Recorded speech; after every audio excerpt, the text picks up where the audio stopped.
Ocean Pancake podcast, and today we have a very special episode with Jonathan Clark from Sea Shepherd with Apex Harmony, where we're talking all about humpback whales getting entangled in shark nets on the Gold Coast and how you can help wherever you are in the world to stop this problem and protect not only the humpback whales but the turtles and the sharks and the dolphins and the rays and the dugongs and all the creatures who get entangled in these shark safety protocols which don't actually work. We talk about the science of what we can do to make them work, alternatives, non-lethal methods, and the success of the campaigning over the past couple of years. And stay tuned to the end where we hear all about Django, the Tinny Man, who risked his life to jump into the water to save a whale. So yeah, let's do it.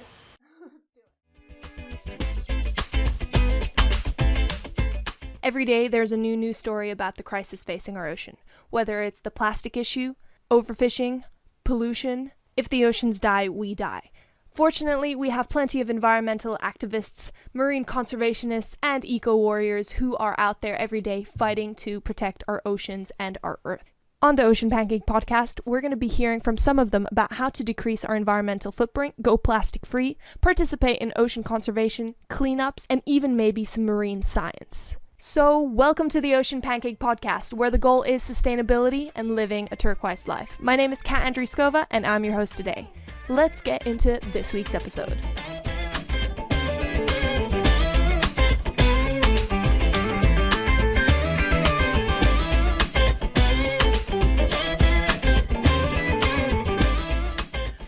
Hi, and welcome back to the Ocean Pancake podcast today.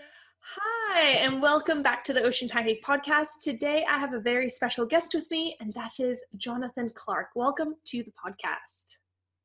Hey, Kat, it's great to be back again. Second spot on Ocean Pancake, hey? Yeah, well, I had to have you back on just because it's humpback whale migration time again in Australia, which of course means we're getting humpbacks caught in nets. But before we get into that, quick introduction. Who are you? What do you do? Okay, yes, I'm Jonathan Clark, and I coordinate Sea Shepherd's Apex Harmony campaign. So we're working for the sharks, I suppose, is a way to look at it. But, there are so many issues within that you could be working on, and you can't do everything. So our main focus at the moment is on the shark nets and drumlines of the Queensland Shark Control Program. We've also got work going on with in regards to the New South Wales happenings down there with what they call their bather protection program. Mm-hmm. And we do keep a pretty close ear on what's going on in Western Australia as well. But that main focus, of course, is Queensland. And as you mentioned earlier, that big issue right now is that humpback whale migration season is on us right now. Yeah, so for anyone who wants to know more about what Apex Harmony does and Sea Shepherd does, you can just check out our previous podcast because we get into a lot of detail about why apex predators, sharks in the ocean, need to be protected and what's happening with the nets, what are drum lines, all of that information can be found there. But today, we're more so talking about the news and what's been happening right now. So can you share with us, what is the humpback whale migration and what does it have to do with the shark nets? Well, every year we are just so lucky to have a growing number of humpback whales swim up the east coast and indeed the west coast of Australia. There's several migration routes of these animals, and it's also not just humpback whales. There are other whales that have this migration path along the east coast of Australia. But back not that very long ago, the numbers of humpback whales that were able to migrate along the east coast of Australia got down to somewhere between 100 and 200 individual animals. Now that's utterly remarkable, and the only reason the whaling stopped was an economic reason. It was too costly for them to continue hunting those animals, and so they stopped. But now we have an Australian whale sanctuary. The animals are protected, and so we've got upwards of 33,000 whales migrating past our coast expected this year. The numbers have increased by around about 10% per year, which is really remarkable. And I guess the other way to look at just how remarkable this is, I believe that humpback whales are one of the only animals to come back to this extent from being that close to extinction. There's very, very few examples where animals get listed as endangered and then can make a recovery. It just doesn't happen very often. And we're right in the midst of it. And so it's something to celebrate. Now, these animals are protected. They're protected by federal law in this country. And yet we've got the Queensland government is able to knowingly still have equipment in the water that we know will capture whales every single year. And that's what's been happening. And already this year, just on the Gold Coast, where there are 11 shark nets, there have already been 4 whale entanglements this year. At the point of the 4th whale entanglement this year, the same time last year was the first one. So wow. We are already well ahead of last year. Last year, there were 5 entanglements all up that we know of. Mm-hmm. And I'll give you a little bit more detail about what we know and what we understand and what we believe to be the case a little bit later. But yes, this year, already having 4 at this point bodes for a terrible season ahead of us of whale entanglements in Queensland. Which is absolutely heartbreaking. I mean, every time we went out on the boat, and one of the things that Jonathan does is go out on the boat gray nurse and checks out the nets and the drum lines. So often you see creatures which are not the target creatures. They're not sharks, which are entangled. And as horrible as it is that sharks, are being targeted to be killed, but everything from dolphins to turtles to rays and everything is being captured throughout the year.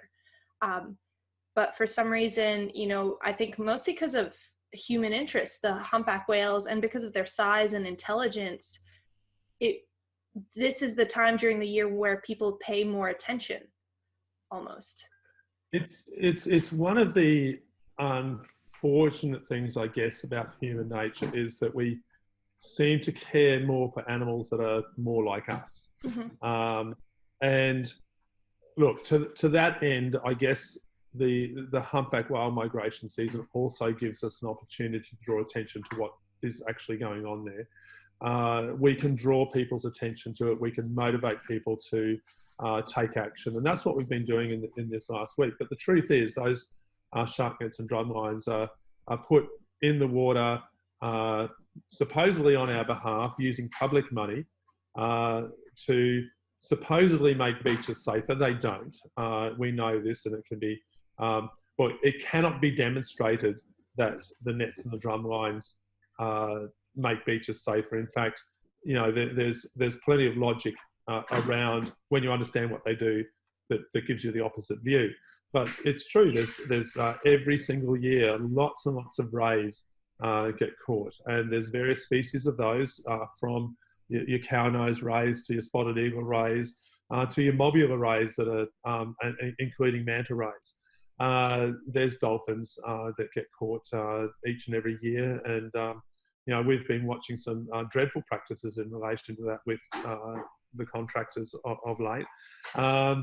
There's also dugongs. We don't hear about dugongs so much, but there aren't many dugongs around anymore. And they're an animal that is restricted to very small areas where there are the seagrasses that they feed on still remaining, but those have gone from a lot of areas. So the big one, especially with drum lines, is turtles. And we've performed a couple of turtle rescues ourselves and reported turtles, but it's horrific to watch a turtle with a hook through its mouth, struggling as though it's its last breath at the surface. We've seen that live out there on the boat, and it's an awful thing. But it is unfortunately really difficult to get a lot of attention on this, and it's almost impossible to get the government to move on this. However, with the humpback whales, it's that animal where we do have an opportunity to really change things up and get some action.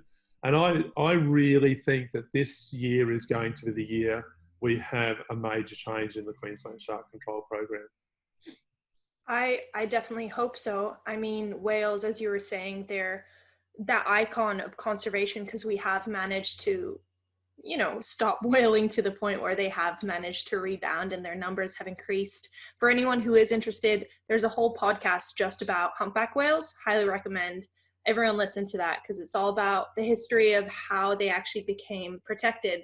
And partially it was thanks to their intelligence and their whale song and how close they are to us, which is why we feel this empathy and why seeing, a humpback whale struggling in a net makes us feel horror of what's actually happening with these nets. And it's not always an adult humpback as well. There's babies that have been caught, which is heartbreaking. So can you tell us a bit more about the individuals which were caught this year? Yeah, well, just reflecting on too, these are animals that are, like us. They breathe air. So when they get caught in the net, it's very visible. It's right there.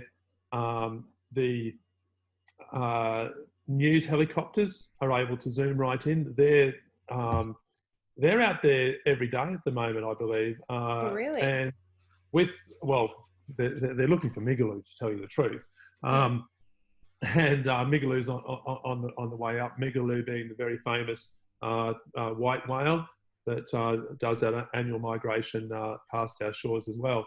And but when a whale does get caught, it's a very public, very visible view of what actually happens in those nets and drum lines. And one of the ways I reflect on this is that when you see it, you can see that animal breathe. When you see a humpback whale breathe, it's this huge spout that comes out, and you can hear it, and you can hear it from the beach. I've been out on the water at Noosa last year when there was a calf caught in the net at Noosa, and it was very audible. You could see it, you could hear it, and that makes you feel very close to it. And so we've had 4 captures in the nets this season, and we had 2 of those 3 days apart. Oh, so wow. It was a week and a half ago on the Friday. There was a whale caught at now. We've had Surfers Paradise was one of them, and we've had Southport was the other. And I'm just going to do a little bit of a cheat here at the moment. I'm just in the interest of my getting this absolutely right.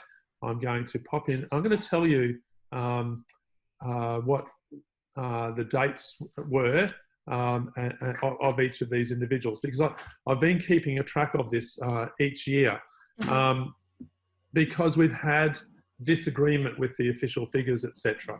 So on the 19th of May, so that's very early in the season, we had a juvenile humpback caught down at Burleigh Beach, which is at the sort of central southern end of the Gold Coast. And then exactly 1 month later, on the 19th, which was the anniversary of last year's first entanglement, we had 2 whales caught. There was a mother and a calf. Both Together? of them entangled. Yeah. The 2 of them caught, and that one was, that one highlighted one of the really big issues on this, and that is, that is the endangerment that these entanglements create for those that are tasked with going and doing the rescues. Now, I've got the utmost respect for those people on the boats who are there cutting those animals out of the shark nets. It is a very, very dangerous job. When I was on the water, within up to 50 meters, 50 to 100 meters, we were, at some point reasonably close there to an animal caught in a net at Noosa last year. And you could see it was a calf, and the mother was in full protection mode. You could see her surface on one side of the shark net, take a breath, go under. She would swim under the net, come up the other side, and at the same time, the rescue team in their little rubber boat were trying to A, assess the situation, and B, get in and actually cut that net away. And they had to be so careful. So, when I look at that, I could really see how dangerous that is. Now, on the 19th of June this year, down at Southport, 2 whales at once caught in there, and the water was rough. It was windy. It was past, I think it was past 20 knots of wind, and it was rough. And so that was a really dangerous place to be on those boats rescuing those whales. And so that's one of the things that we talk about in our media that we put out there, is that this is a job that shouldn't exist. We shouldn't have to have a team specifically out there to practice every year, to have 4 people out there on a boat trained to release whales from shark nets. Now that's, the government has a team called the Marine Animal Rescue Team that does that, and there's also the team based at SeaWorld. SeaWorld shouldn't have to be doing this as well. And, they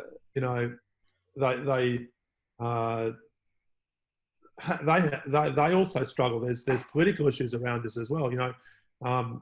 The team at SeaWorld can't just take it upon themselves to go and rescue whales. They have to jump through fairly serious bureaucratic hoops when it comes to whale rescues from shark nets. They have to get permission from the Department of Fisheries before they go out and perform this work. And they shouldn't have to be doing this at all anyway. But yes, that entanglement on the 19th was a particularly dangerous looking affair. And when they released those animals, you could still see rope hanging from the tail of that carp. Now, we know from previous experience from seeing other whales out there that when they get rope entangled around their fins, around their flukes, that over time it digs into their skin. And it's not a celebration when we release these animals, because there's the stress of the capture, but there's also that possibility of that rope still hanging onto them. And we've seen footage of whales that have lost their dorsal fins, that have lost their tail flukes even from entanglements. And I'm not saying from shark net entanglement, from entanglements generally, there's all these injuries occur. So there's no stretch to consider that these animals get serious injuries from these shark nets. The 4th whale entanglement that we had in Queensland this year happened on the 21st, so 2 days after the Southport one, so it's Surfers Paradise. So, when our Queensland government gets out there in the media and celebrates whales as being such a boost to our tourism industries in this state, and then at the same time they have these shark nets in the way, and at our biggest iconic beaches, Southport Main Beach on the Gold Coast, Surfers Paradise on the Gold Coast, Noosa on the Sunshine Coast, these animals get entangled at those very beaches right in front of everyone. How can that possibly stand up to any kind of tourism promotion that our government wants to put up? It is just nuts. So in our campaign, we certainly will use those lines. We take no hesitation in saying, words to the effect that these shark nets are a detriment to our tourism industries and all those businesses on our coast, apart from the huge detriment that's obvious to those animals. And as you were saying, the money that is being pumped into this program is our money. It's the taxpayers' money, and that the numbers are, I think last time I read, were pretty scary. Was it 4 million? How much was it every year? Yeah, so for many years it's been 4.3 million annually. But in the last budget of the Queensland government expanded the program by another 17.1, I think it was, million over the next 4 years. So that's it's around about doubling of it. And they said, oh, increased contractor costs and operational costs, blah, blah, blah. But as soon as that, whether it's a coincidence or not, I say, make your own mind up. But very soon after that huge increase, the contractor on the Gold Coast got himself a very much bigger, faster, shinier boat out of it. And that boat is incredible. So these are very, very expensive operations to run. There are contractors right along the Queensland coast, all the way up north of Cairns. There are contractors in various centres, Cairns, Townsville, Mackay, Yeppoon, Sunshine Coast, Gold Coast, and I've probably missed one or two in between there. But there are contractors all through there. They're very, very lucrative contracts. Those contractors love them because I would suggest it's easier money than commercial fishing, and pays vastly better. But within that $17.1 million extra of our money, our tax money that I put into this, 1 million per year over 4 years has been put into research. Now, 1 million, to the lay person, that sounds like a fair slab of money. Buy a couple of good houses with that, but it doesn't buy a lot of research. It might pay a couple of salaries for a time, but it's not a serious amount to be putting into research, and it's certainly not a serious amount to be putting into a change of system over to non-lethals. Now, I've been arguing for some time now that we don't need trials of drones. We don't need a research project on drones. It's been done in New South Wales. It's being done in Western Australia. We don't need a Queensland trial of drones. We need approving of the drones in our waters. We need a commitment to putting drones into the hands of beach safety experts. Now, what do I mean by that? I mean that in my ideal world, the Queensland government would talk to the Surf Life Saving Queensland. Now, that's a tricky one because, Surf Life Saving plays an interesting game here. You won't find Surf Life Saving coming out and saying, we want the nets and the drum lines out, which is really sad and unfortunate. But I believe that Surf Life Saving could be convinced with a project, a bucket of money attached to a project that trains their people. And I don't want drones put out there in the hands of non-experts. I want them put out there in the hands of expert surf lifesaving people who have been trained in piloting drones, properly piloting drones, commercial drone pilots. And that can happen, but that takes an investment and it takes vision from a government to do that. And I'm just hoping that right now the Queensland government is thinking that they need to move beyond their traditional style of thinking, which is nets and drum lines. Oh, we might take the nets out, let's put drum lines in. I just hope they don't do that. I hope that they can take that step and say, and look at all of the people that are saying, it's not just us, greenie activists, animal type people. It's not just us, however, we are very, very solutions focused on this. We've, for the last 18 months or so, been putting in our communications to government and to media that we have proposed solutions. Now, they're not airy-fairy. They're not things that can't be achieved. We've got very well considered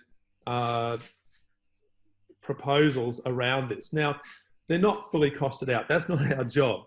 But I can tell you in 2018, when I took a boat north of Cairns from Brisbane, and I put the boat on the water at every single centre and visited every single net and drum line off our Queensland beaches, that I sat in that boat at every one of those beaches and I asked myself, what solution would suit this place? What could government put in this place that would be a solution that's acceptable to the public, provides actual beach safety, and doesn't impact negatively on the environment.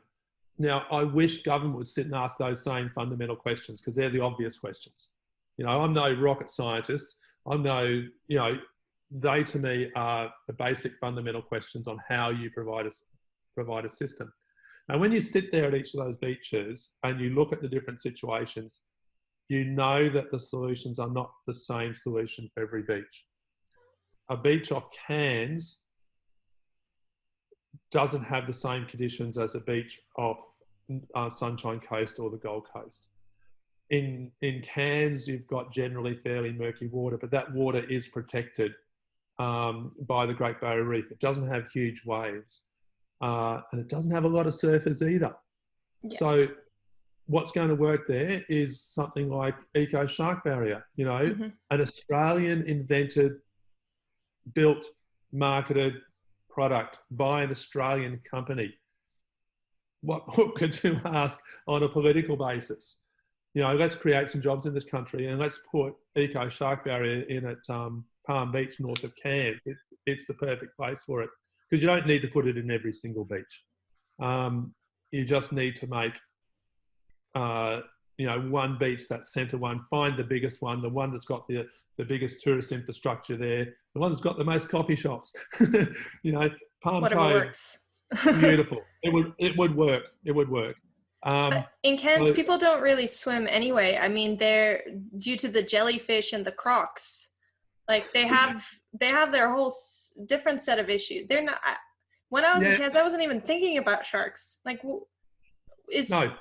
I want a croc net more than a shark net, that's and they right. have those, and that's where people swim. Well, they have stinger nets. They have stinger nets, yeah. But I can tell you, I was sitting in our boat off Palm Cove, sitting there,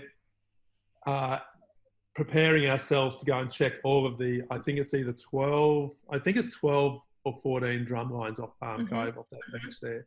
And reflecting on the day about a year before, my partner and I were sitting there having coffee at one of those coffee shops at Palm Cove, looking at that beautiful water through the palm trees there, and having the waiter bringing us out. I don't think it was coffee. It may have been something with something more potent in it. But anyway, that waiter, you know, I played a bit dumb and said, "Oh, what are those yellow boys out there?" And he said, "Oh, they are to stop the sharks from coming to the beach." So let's think about that. So fishing hooks there to stop sharks coming to the beach. Sorry, that guy had no idea of the effect of those devices. But anyway, I was thinking about that one, and while I was sitting on the boat there, watching the local nippers come on out. So seriously, they have nippers up there at Palm Cove. So nippers, you've got a bit of an international audience, Kat. So I'll explain that. Nippers are our junior trainee lifesavers. So these are children of, you know, 10, 12 years old, I guess, coming out on their surfboards and asking us about what we were doing, and I was telling them about the drum lines and watching how they lifted their feet up out of the water while we were talking. That was quite funny, but they were a delightful bunch of kids with all sorts of questions about sharks and about sea shepherd and all that sort of thing. But I also enjoyed their stories about how they went down to the surf competition down at the Gold Coast and got absolutely smashed because Oh, sorry, it just broke up that they went down to the Gold Coast and they got absolutely smashed. That's where it broke up. They got absolutely smashed in the surf competition down there because they weren't used to waves. Yeah, that helps to be good at surfing. It does, but it you know, they were a very enthusiastic bunch of kids. But all of that story helps me reinforce the idea that a place like that would be a fantastic place to remove the drum lines and put in, you know, a barrier technology that would have so many benefits to that environment and that tourist town. But down on the Gold Coast, your obvious solution to me is drones in the hands of the surf lifesaving people. You know, and there's so many advantages to that other than just being able to spot sharks. You know, spot the conditions on the water, spot people who might be in trouble, fly the drones over, have a look at the surface, Mm-hmm. instead of just leaving them to their own devices, all those sorts of things. And, when they do spot swimmers in trouble, they can use their drones in various ways in those situations as well. So there are multiple advantages to that technology. And I just hope that, our government here in Queensland can see that. And I really do think that this week, and if not this week, within the next 2 weeks, we're going to see what our government is made of. We're going to see how visionary they are, what their ability is to read the public's view on this. There was a survey put out by the ABC only last week. Do you think the shark nets should be removed? And it was a simple question, Mm-hmm. and about an 80% of that audience said yes. Now, that wasn't going to happen 5 years ago. It wasn't even going to happen 2 or 3 years ago, but it's happening now, and the mood's changing. And that's amazing to see Yeah. people understanding better. And the thing about removing the shark nets and drum lines is it's not like, the safety mechanism is suddenly going to be gone, because as you've said, there's no proof that it actually works, that the shark nets or drum lines make the beaches any safer. And it's not like there's going to be no money in the budget left for these alternatives, because as you said, there's almost $20 million over the next 3-4 years going into this, which can be instead redirected to training surf lifesavers to be drone pilots. I mean, there's the money, there's the technology out there now. So I do hope that people go out and vote, because I think that's the best thing that people can do. And I'm glad to see that public opinion is changing for sure.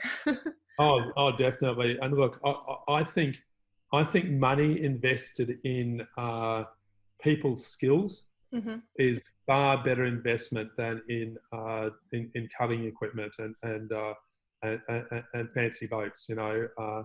I think in the end we'll find that the drone technology will be a far cheaper solution, and one that will be shown to enable beach safety. Mm-hmm. What I do fear is the backlash of when a bite does occur, and let's face it, they do occur. They're very infrequent. There will be bites in the future, whether drum lines and nets are in, whether drones are flying, whatever. There will be bites, and look, we're prepared to hear people when those occur. But I am sure there's going to be some people who will do we told you so, let's put the nets back in. But we have to be strong enough and be able to stand our ground with the scientific research, and that's part of the responsibility of government to do exactly that as well. So let's see what happens in these next few weeks. We've got a lot of whale migration season to go. Mm-hmm. I don't think there's too many whales that have turned around and started heading south yet. I don't expect that to happen for another perhaps a month or so. So where are we now? We're just going into July. So yeah, end of July, August, I think we'll start seeing some southward heading humpbacks. We know that the humpbacks tend closer to shore on the way back, because it's more mothers with calves seeking the security of those places where they come into shelters. This is why places like Hervey Bay, Noosa, Gold Coast are such great whale watching places. It's because on that return trip, those mothers with their calves come in closer and provide that thrill for people to see. I just see your face smiling. Just I got to say, mothers and calves, and the eyes light up and the face smiles. Hey, Yeah. So I'm looking forward to being up there in fairly soon. I think it's going to be August that I'm going to be up there, which is when I expect to have some muggings around the boat, where all the yearling whales and the young whales come in and with their inquisitive natures and provide us with that interaction. Very much looking forward to it. But I'm also dreading some of those animals getting caught in nets if they're not taken out. So things are going to change. We're going to have the nets will come out.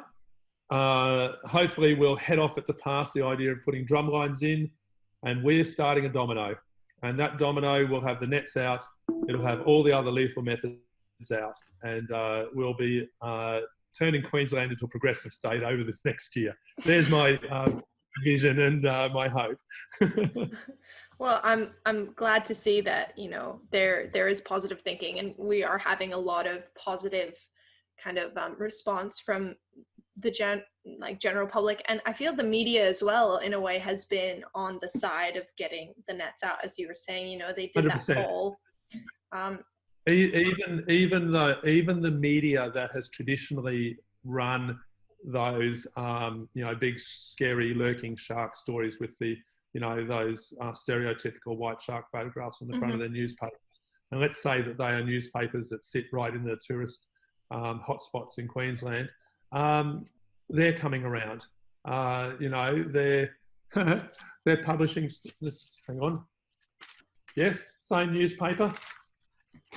Put this up the other day, and what I'm showing in front of our Zoom meeting here is you know, the Gold Coast Bulletin with the headline "Protesters spell out stand on shark nets," with our friends at AMCS who managed to get donated from the public and surf shops 50 surfboards to spell that out on the beach. And that got run in a newspaper that's generally been fairly hostile to these ideas. You know, one of the other things that I'll add there too is this year, one of the remarkable things that has occurred is that we've had very much a coming together of various organisations on this. Now, there have been a lot of organisations working in this space for some time now. And I'd suggest that Sea Shepherd's been a leader in it because of what we do, and that's been direct action. That's been on the water, at the nets and the drum lines, people in the water with cameras. Now, that's very, very difficult now with the new laws that have come in that are largely curtailing that activity.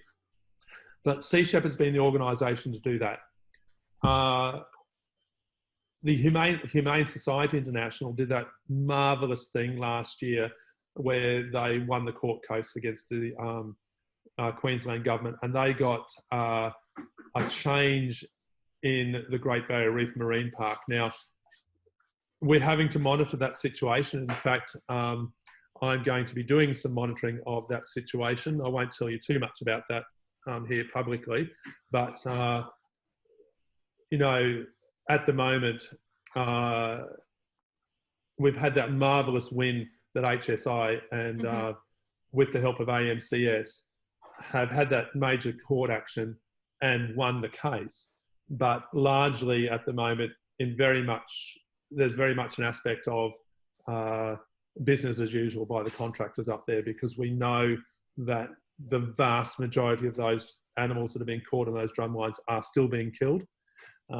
And we need to get that out there and let people know the contempt with which it appears the government is holding that judgment, that court order. So if those animals are still dying there, that's in contravention to the permit.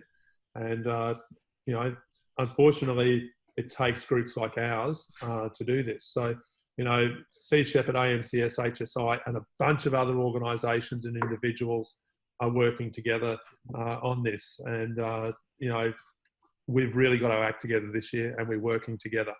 And that is making a difference. So, you know, last week we would have had many hundreds of people ringing the offices of the Minister of Fisheries, the Minister of Tourism, the Minister of the Environment, right up to the Premier's office. So all those four ministers being phoned, and that action came out of a cooperation between us, Sea Shepherd, the Australian Marine Conservation Society and Humane Society International. And, you know, I take a great deal of pride in that we've managed to get our organisations on the same message, working together on this, and that's how we get that change to occur. And watch this space, because there's more organisations coming into this. It's amazing to see, and really how many people did phone the ministers in Queensland. That was really cool to see the movement happening. Yeah, but I must say, my experience there and listening to people's experience, their reporting back, and the stories that they wrote on our Facebook feeds following that, was that the people taking the calls in those offices were utterly professional.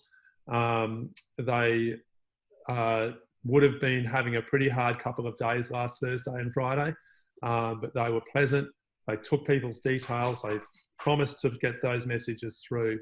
I think, that said, there was a clear message from tourism and environment ministers' offices that this issue sits with the fisheries department. But we believe that ethically and logically the issues cross over into tourism, obviously, and the environment, obviously. And the fact that the Premier has been in the media talking about this very issue. She deserved the phone calls as well, and we stand by what we did and the actions that we got people to do, and I'm sure something really positive is going to come out of it. They've also, another organisation, Humpbacks and High Rises, just hit them with 100, or I think it's 110,000 signatures on a petition now. We've got other groups going through and telling the same thing. We've got emails going in from other actions. After that, I believe after the first whale entanglement of the season, 3 days after that, Sea Shepherd had about 600 people emailing the minister, and that number's gone past 1,400 people. 1,400 people who've gone in there and written an email on behalf of the whales, and let's not forget that it's not just on behalf of the whales too, because while the whales are the galvanizing animal for people's action in getting those nets out, it's not just whales that are going to be saved. It's going to be the dugongs, the dolphins, the rays, and the turtles, etc., etc. And it's going to be all of those sharks. It's going to be the 19 species of sharks that are targeted by the Queensland government in the culling program. The 19 species of shark that get shot when they're caught in nets and drumlines by Queensland government contractors. Except, of course, now in the Great Barrier Reef, that's not supposed to happen. They're targeting 3 species there, and they're not supposed to be killing them. But there are questions remaining over how that is being conducted at the moment. And let me tell you, we're on it. Before we wrap up, I did want to ask you, of course, about the sensational headlines that were in the news a couple of weeks ago now, and that's the famous Tinny Man. Can you tell us a little bit about what happened that day and what this gentleman did? Oh, what a remarkable man, what a remarkable incident to have occurred. It's interesting. One news reporter on a very prominent radio station in Brisbane interviewed me live on the radio and asked me a series of questions where the premise was that that day was some kind of setup. How was it that on that day there happened to be a film crew on the beach? The film crew that is about to release a huge documentary was on the beach that morning and had a drone up in the air, and there was a whale entanglement that day. The same day that we got a whole lot of supporters down to the beach because of that whale entanglement. But on that day, there happened to be a dude out in his boat, in his tinny, aiming to go surfing. He was looking for a manta ray that he'd heard about out on the water that day. And he saw the spout of this whale, this juvenile whale that, as it turned out, was entangled. He saw the whale and then saw that it was in the net.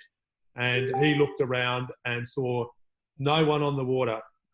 There were no boats heading towards that whale, and he decided to do something about it. And I guess he was lucky, the whale was lucky that it was a situation where a person with the right skill set, and a situation that he was able to deal with without putting himself into too much danger. Now, don't get me wrong, he did put himself into some danger. It was a heroic act, but it was also, one that I don't want to see have to be repeated. Yeah. And I am so glad that it came out the way it did, because it might not have otherwise. If it had been a mother and calf, or just a calf with a mother nearby, the whole situation's different. So, but, Django, aka the Tinny Man, he was able to dive into the water and, get the net off that shark, off that shark. I've done it again. I've done that before. Off that whale, and release that whale and have a good outcome, And you could see that on the video, the helicopter video of him pumping his fists when he did it. So the other thing that came out of that was that, he was followed to the boat ramp, and he was spoken to on the water by fisheries officers who arrived not long after he was trying to leave. And they told him that he would be fined. He was issued a fine. How big was the fine? Just out of curiosity, do we know? No, I'm not going to say what the fine got to, but it started. It was over $1,000 initially, but Django is not disclosing it, so I'm not going to disclose that course. As well. But there was a fine issued. But I know he was getting nervous when he was seeing reported in the press about what the fine could have been. Now, I'll tell you what the fine could have been. He could have had a fine for approaching a whale in distress. So there is a law about being close to a whale, but there's also specifies a whale entangled. There was a fine available to the government for encroaching what's now a 20-metre exclusion zone from the gear. And that fine maxes out at $27,000.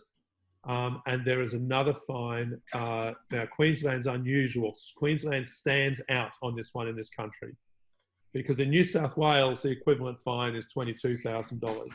In Queensland, the fine for, what do they call it?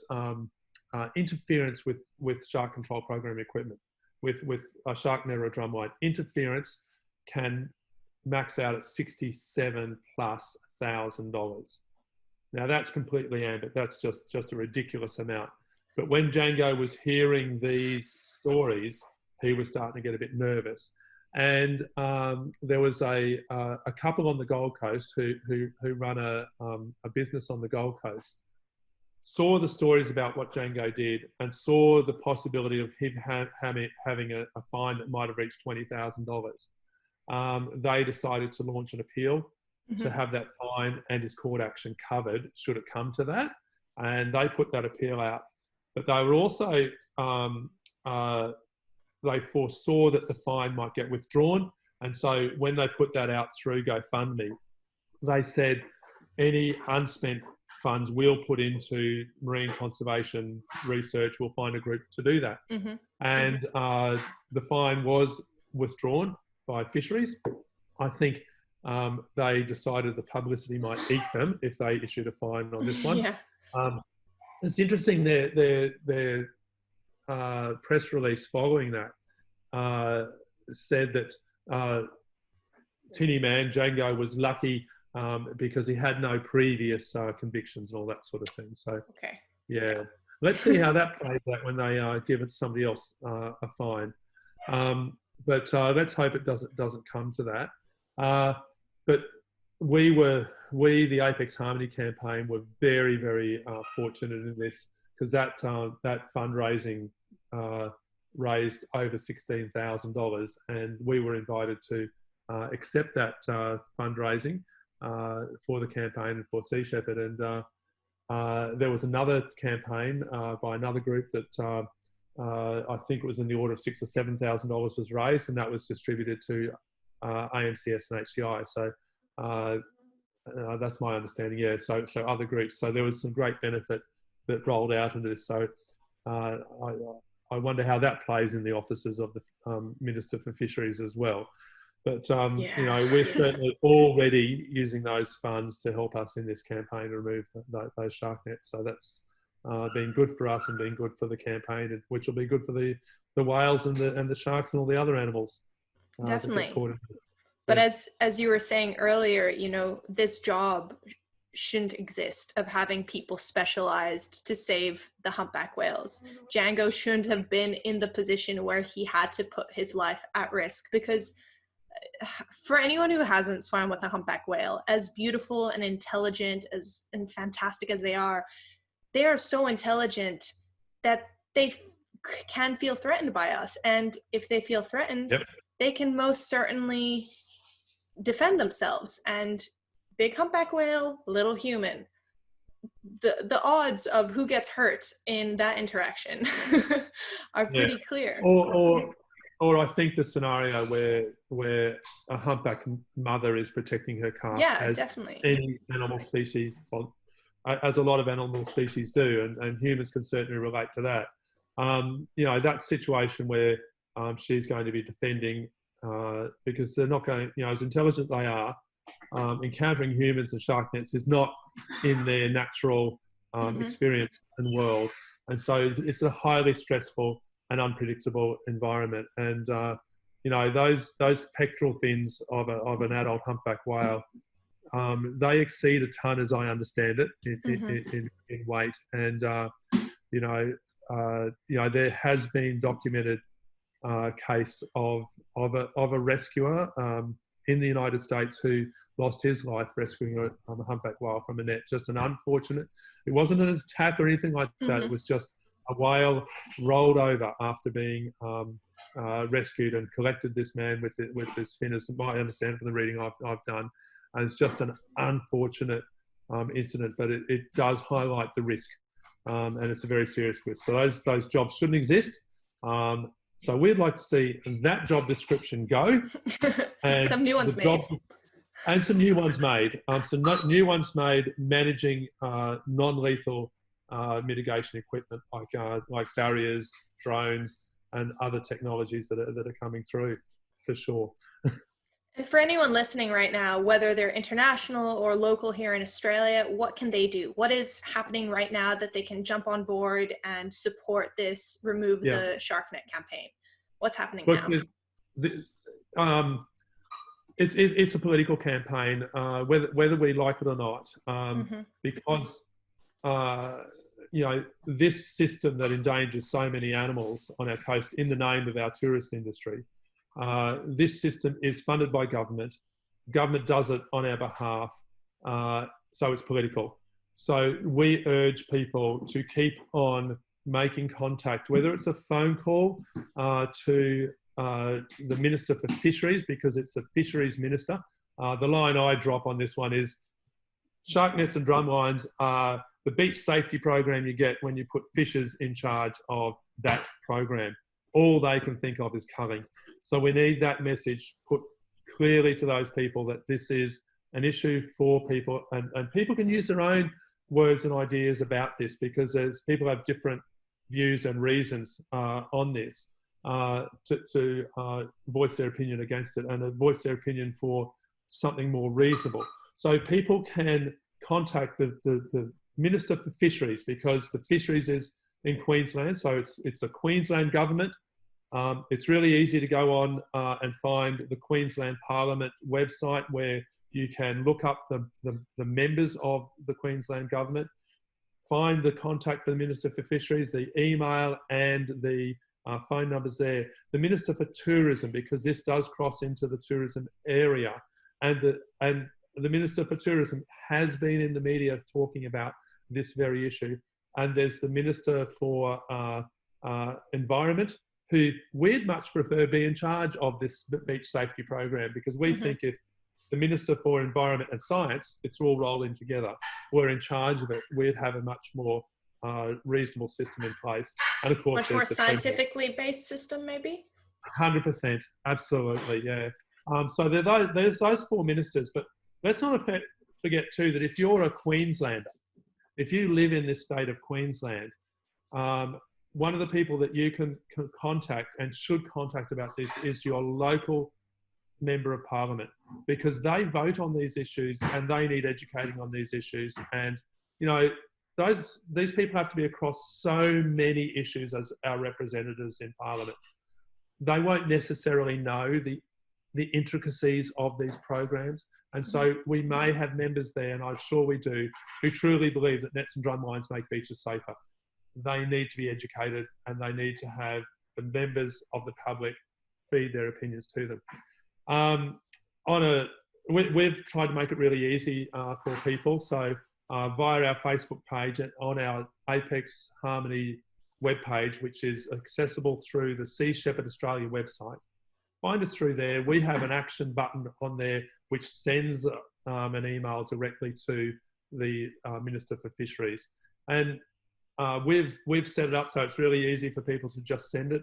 But if people can look at that email and add their own take on it, do their own little bit of editing on it, change the subject line in that email to reflect their own view or the specific ideas that they want to put forward, change the introduction to the email to put their views forward, we think that is an even more powerful way to do it. So if people want to sort of add their own to it, we absolutely encourage people to do that. Send those emails, make the phone calls. You know, a lot of people have this belief, and I understand why, that, you know, how much difference can my email make or my phone call make? Because it's very easy to sort of get a bit negative about that and think that it doesn't make a difference. But let me tell you, it does. And we are seeing that difference right now. And we know that the Minister is going to be saying something very soon. We hope it's what we want, but it is entirely because of public pressure through those emails and phone calls. Keep them going. Amazing. Well, Jono, thank you so much for coming back onto the Ocean Pancake podcast and telling us all about this, because it's been about a year and a half since we last talked. So it's been amazing to see the progress. And, you know, hopefully next time we chat, you can tell me all about the successful removal of the nets. We're going to be celebrating. We're going to be celebrating. I'll come back and we'll celebrate. And we'll take the celebrations, but we'll also be continuing to be involved in the issues that are affecting our sharks and other marine life, because there are plenty of them. And so I don't anticipate that the work will stop, but we'll certainly celebrate the wins along the way. So, Kat, thank you so much for all you do with, you know, the broad range of issues that you bring out through your efforts for marine life, and giving us the opportunity too to come in and talk. Thank you. Thank you so much. Cheers, Kat. Okay.